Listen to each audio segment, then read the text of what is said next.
पिछले चैप्टर के love confession के बाद पे यहाँ पर जो फेरी टेल योकाई होता है जुमा की हेल्प से उस गेम से बाहर जाने की कोशिश करते रहता है और रास्ते में उड़ के जाते हुए उसे बाकी लौंडे लपाटे भी दिख जाते हैं उड़ते हुए, जिसको देखकर यहाँ पर फेरी टेल योकाई भी कंफ्यूज हो जाता है आखिर ये सब लोग भी कैसे उड़ पा रहे हैं। और इतने में सीन जाता है रिन की तरफ, जो कि रिन यहाँ पर गाना गाती रहती है जिसकी वजह से जितने भी लौंडे लपाटे होते हैं उस गेम से बाहर उड़कर आते रहते हैं। इतने में हम यहाँ पर देखते हैं जो जुमा होता है साइड में आकर गिरता है, वो अम्ब्रेला बॉय से नॉर्मल बॉय में ट्रांसफॉर्म हो जाता है। इतने में हम यहाँ पर देख पाते हैं जो फेरी टेल योकाई होता है वो जुमा से अलग हो गया होता है और कहता है कि मैं फाइनली बाहर आ चुका हूँ, मुझे बाहर आकर कितना बढ़िया महसूस हो रहा है, ये खुली हवा में सांस लेकर मुझे मजा ही आ रहा है। इतने में यहाँ पर जो रिन होती है फेरी टेल योकाई को देखकर डर जाती है कि आखिर ये कौन बाहर आ गया है इस गेम से। और फिर यहाँ पर जो जुमा के दोस्त होते हैं वो आकर जुमा को हैंडल करते रहते हैं, जहाँ पर कुछ लोग कहते हैं कि जुमा सांस ले नहीं पा रहा है ठीक से, जल्दी से एम्बुलेंस बुलाओ। इतने में यहाँ पर जो फेरी टेल योकाई होता है वो जुमा को देखकर कहता है कि तुमने बहुत बढ़िया काम किया है मुझे यहाँ से बाहर निकाल कर, और मैं तुम्हारे मौत को ऐसे ही जाया जाने नहीं देने वाला।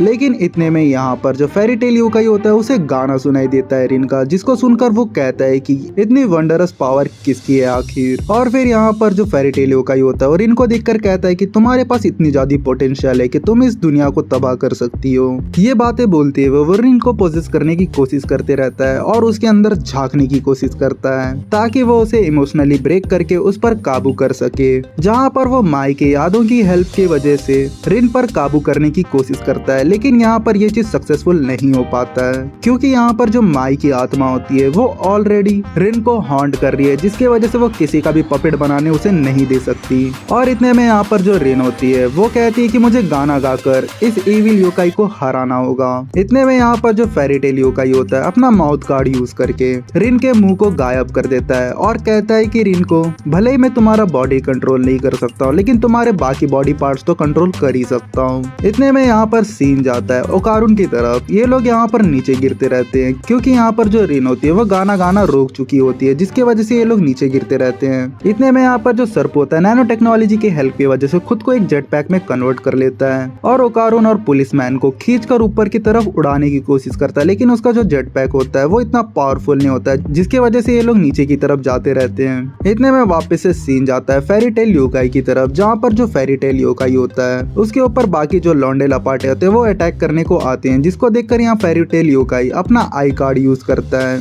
और वो सबके आंखों को गायब कर देता है, जिसको देखकर यहाँ पर बाकी आधे जो लौंडे होते हैं वो अपना आंखें बंद करना चालू कर देते हैं। इतने में वापस से जो फेरी टेल योकाई होता है अपना ईयर कार्ड यूज करके बाकी लोग को अपने आधे कंट्रोल में ले लेता है और फिर अंधे बहरों के बीच में लड़ाई करवा देता है। इतने में हम यहाँ पर देखते हैं जो लौंडे लपाटों का जो गेंडा स्वामी होता है वो आधे लौंडों को अपने बाजू में दबोच लेता है। ये चीज देखकर यहाँ पर जो फेरी टेल योकाई होता है उसको भी अपने काबू में कर लेता है और वो उसकी हेल्प से रिन के ऊपर अटैक करवाने को भेजता है। जैसे ही वो रिन की तरफ अटैक करने को जाता है उसे सडनली एक इम्पैक्ट फील होता है, जिसकी वजह से वो पीछे जाकर गिरता है। इतने में रिन यहाँ पर देखती है उसके सामने सेंट जर्मन आ गया होता है और फिर वो कूल एक्शन पोज में फेरी टेल योकाई को देखता है और इतने में जो बाकी लड़कियां होती है उसको देखकर फ्लैट हो जाती है। और इतने में आजू बाजू का सीन दिखाया जाता है, जो बाकी लौंडे होते हैं वो हिलना बंद कर दिए रहते हैं क्योंकि जो सेंट जर्मन होता है सबके माथे पे एक तरह का सील लगा दिया होता है, जिसकी वजह से वो टेम्पररी हिलना बंद कर दिए रहते हैं। और यहीं पर इस होल आर्क का प्लॉट रिवील होता है। यहाँ पर पता चलता है कि जो अम्ब्रेला बॉय है यानी कि जुमा,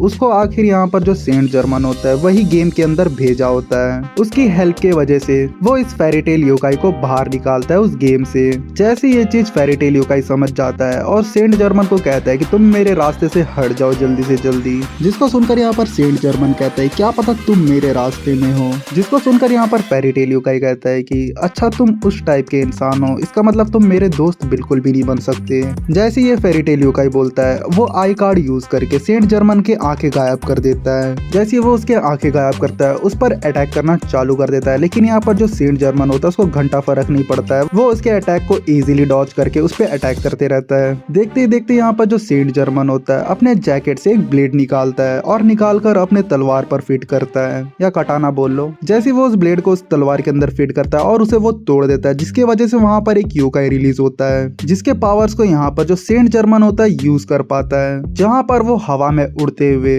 फेरी टेल योकाई के करीब जाते रहता है और रास्ते में और एक ब्लेड निकाल के अपने तलवार में फिट करके उसे भी तोड़ देता है, जिसकी वजह से उस स्पिरिट की पावर को अपने ब्लेड में यूज करके फेरीटेल योकाई का माउथ कार्ड होता है वो बीच से कट जाता है और ये चीज होते ही यहाँ पर जो रिन होता है उसका माउथ वापस आ जाता है। लेकिन यहाँ पर देखते ही देखते जो फेरीटेल योकाई होता है वापस से उस हिस्से को रीजनरेट कर लेता है, जिसके वजह से जो रिन का माउथ होता है वापस से बंद हो जाता है। इतने में यहाँ पर सेंट जर्मन को समझ में आ जाता है कि वो भले ही जितने बार भी उसे काट ले वापस से वो रीग्रोथ कर लेगा वो हिस्से को। इतने में हम यहाँ पर देखते जो सेंट जर्मन होता है वापस अपने ब्लेड में छोटा ब्लेड डालकर उसे तोड़ देता है और वहाँ पर वो दूसरे योकाई की पावर को यूज करने लग जाता है जो कि होता है वाटर टाइगर। ये चीजों को देखकर यहाँ पर जो फेरीटेल योकाई होता है सेंट जर्मन के ऊपर बाकी लौंडे लपाटों को अटैक करने के लिए भेजता है, लेकिन यहाँ पर जो सेंट जर्मन होता है वो सबकी कुटाई करते रहता है। इतने में यहाँ पर फेरीटेल योकाई होता है सेंट जर्मन को कहता है कि तुमने मेरी हेल्प क्यों की आखिर इस गेम से बाहर आने में, और वो तुम ही थे ना जिसने उस गोल्डन बॉल को उस लड़के के हाथ में दिया था ताकि वो इस गेम के अंदर आ सके और मुझे बाहर निकाल सके। इतना सब करने के बाद आखिर तुम मुझे मारना क्यों चाहते हो। इतने में यहाँ पर जो सेंट जर्मन होता है वो कहता है कि बेवकूफी की कोई उम्र नहीं होती। जो लोग ये सोचते हैं कि वो लोग कभी हार नहीं सकते, आखिर वही लोग बहुत ही ज्यादा केयरलेस हो जाते हैं। केयरलेस होने की वजह से वो लोग अपनी गलतियां छुपा नहीं पाती है, जिसके वजह से वो फेल होते हैं। इतने में यहाँ पर फेरीटेल योकाई जो होता है वो कहता है कि मैंने आज तक अपनी गलतियां कभी दिखाई नहीं है, लेकिन यहाँ पर जिसकी गलतियां दिख रही है आखिर वो मैं नहीं तुम हो। आखिर यहाँ पर इरादा तुम्हारा ही था जो कि मुझे रिलीज करके मुझे खत्म करना चाहता था, लेकिन तुमने मुझे कम आंका, क्योंकि अगर तुम मुझसे लड़ने आए होते तो पूरी प्रिपरेशन के साथ आए होते, ना कि लक के भरोसे। इतने में यहाँ पर जो सेंट जर्मन होता है वो कहता है कि थोड़ी देर पहले तुमने ही कहा था कि मैं तुम्हें अकेला नहीं हरा सकता, लेकिन मुझे अभी समझ आ चुका है कि मुझे तुम्हें कैसे हराना है। ये जो तुम्हारे हवा में कार्ड्स उड़ रहे हैं, अगर मैं उन्हें पैर करके काटूंगा तो वो वापस से रीजनरेट नहीं हो पाएंगे। जिसको सुनकर यहाँ पर जो फेरीटेल योकाई होता है वो कहता है कि तुम पागल वागल हो क्या, तुम आखिर ये करोगे कैसे, क्योंकि तुम एक बार में सिर्फ एक ही कार्ड काट सकते हो। तो यहाँ पर जो सेंट जर्मन होता है वो कहता है कि अनफॉर्चुनेटली तुम सही बोल रहे हो, मैं एक बार में एक ही कार्ड काट सकता हूँ। जिसको सुनकर यहाँ पर फेरीटेल योकाई होता है वो कहता है कि इसका मतलब तुम मुझे कभी हरा नहीं सकते। इतने में हम देखते हैं यहाँ पर ओकारुन, पुलिस वाला और सरपो तीनों प्रकट हो जाते हैं, और इतने में यहाँ पर जो सेंट जर्मन होता है ओकारुन और इन तीनों को देखकर कहता है कि लेकिन इनके सहारे मैं तुम्हें हरा सकता हूँ। इतने में यहाँ पर जो फेरीटेल योकाई होता है इन सबको देखकर इन पे अटैक करने की कोशिश करते रहता है और ये लोग उसको देखकर भागने लगते हैं। और यहाँ पर भागते हुए ओकारुन कहता है कि मैं ऑलरेडी 2 बार ऑल आउट जा चुका हूँ। और यहाँ पर जो पुलिस वाला होता है वो कहता है कि ऊंजी किधर है। और इन सब की बातें सुनकर यहाँ पर जो सरपो होता है वो कहता है कि तुम दोनों यूजलेस हो, कुछ काम के नहीं हो बिल्कुल। और इतने में जो सेंट जर्मन होता है ओकारुन के पीछे भागते हुए कहता है कि सर ताताकुरा मेरी बात सुनो।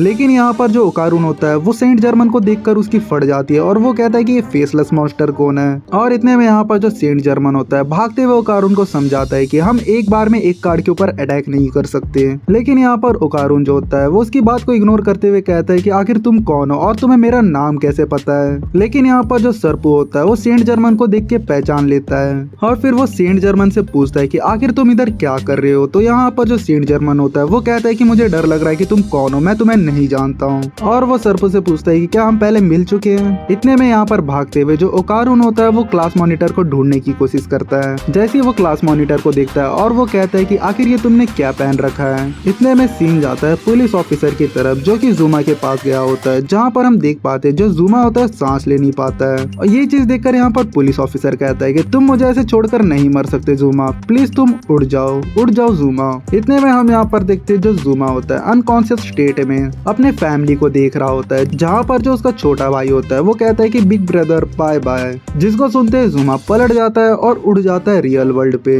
इतने में हम देखते हैं यहाँ पर जो जुमा होता है जैसे ही उड़ता है पुलिस ऑफिसर से हाथ मिलाता है और इन दोनों के बीच के इमोशनल बॉन्डिंग को दिखाया जाता है। यहाँ पर इतने में सीन दिखाया जाता है फेरीटेल योकाई की तरफ, जहाँ पर ये 3 बंदर लड़ते रहते हैं फेरीटेल योकाई के साथ में। और यहाँ पर जो सेंट जर्मन होता है वो ओकारुन को कहता है कि हमें उन कार्ड्स पर पैर में अटैक करना होगा, वो भी सेम टाइम पे, तभी जाकर कुछ हो पाएगा। इतने में जो सेंट जर्मन होता है वो ओकारुन को कहता है कि ओकारुन क्या तुम अपना पावर यूज कर सकते हो। सेंट जर्मन की बात सुनकर यहाँ पर ओकारुन सोचता है कि इसे कैसे पता कि मेरे पावर्स के बारे में। इतने में यहाँ पर ओकारुन कहता है कि ये सब छोड़ो, अब ये सब सोचने का टाइम नहीं है, जल्दी से मुझे ट्रांसफॉर्म होना पड़ेगा।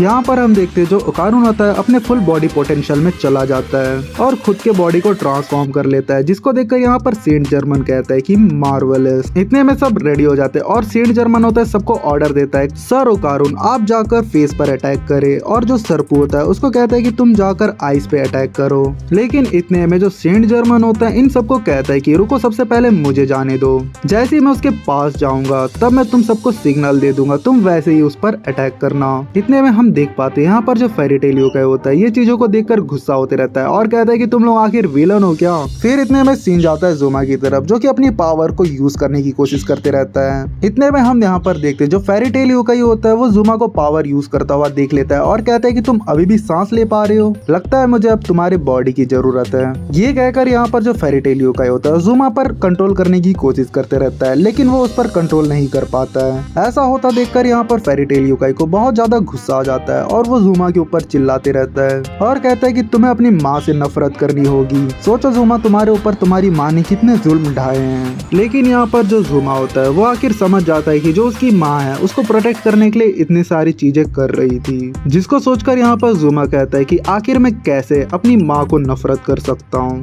इतने में वापस से सीन जाता है सेंट जर्मन की तरफ, जो कि अपना तलवार को अनलॉक कर लिया होता है और साथ में सबको सिग्नल दे देता है, चलो सब साथ में अटैक करते हैं। इतने में सब रेडी हो जाते हैं और यहाँ पर जो ओकारुन होता है वो मोमो को याद करते हुए फेरी टेल योकाई के ऊपर अटैक कर देते हैं सब के सब। इन सब के साथ में अटैक करने की वजह से जो फेरी टेल योकाई होता है वो खत्म होने लगता है, जिसके वजह से जो बाकी लोग होते हैं वो वापस से नॉर्मल होने लगते हैं। इतने में हम देखते हैं यहाँ पर जो ओकारुन होता है उसे मोमो का ध्यान आता है, जिसकी वजह से वो क्लास मॉनिटर को ढूंढते रहता है और क्लास मॉनिटर को ढूंढने के बाद और वो क्लास मॉनिटर से कहता है कि प्लीज रिन तुम्हें गाना गाना होगा, क्योंकि मोमो अभी भी उस गेम के अंदर फंसी हुई है। इतने में सीन जाता है वापस गेम के अंदर, जहाँ पर हम देख पाते हैं जो मोमो होती है वो टर्बो ग्रैनी को पकड़कर बैठी हुई होती है ओकारुन का वेट करते हुए।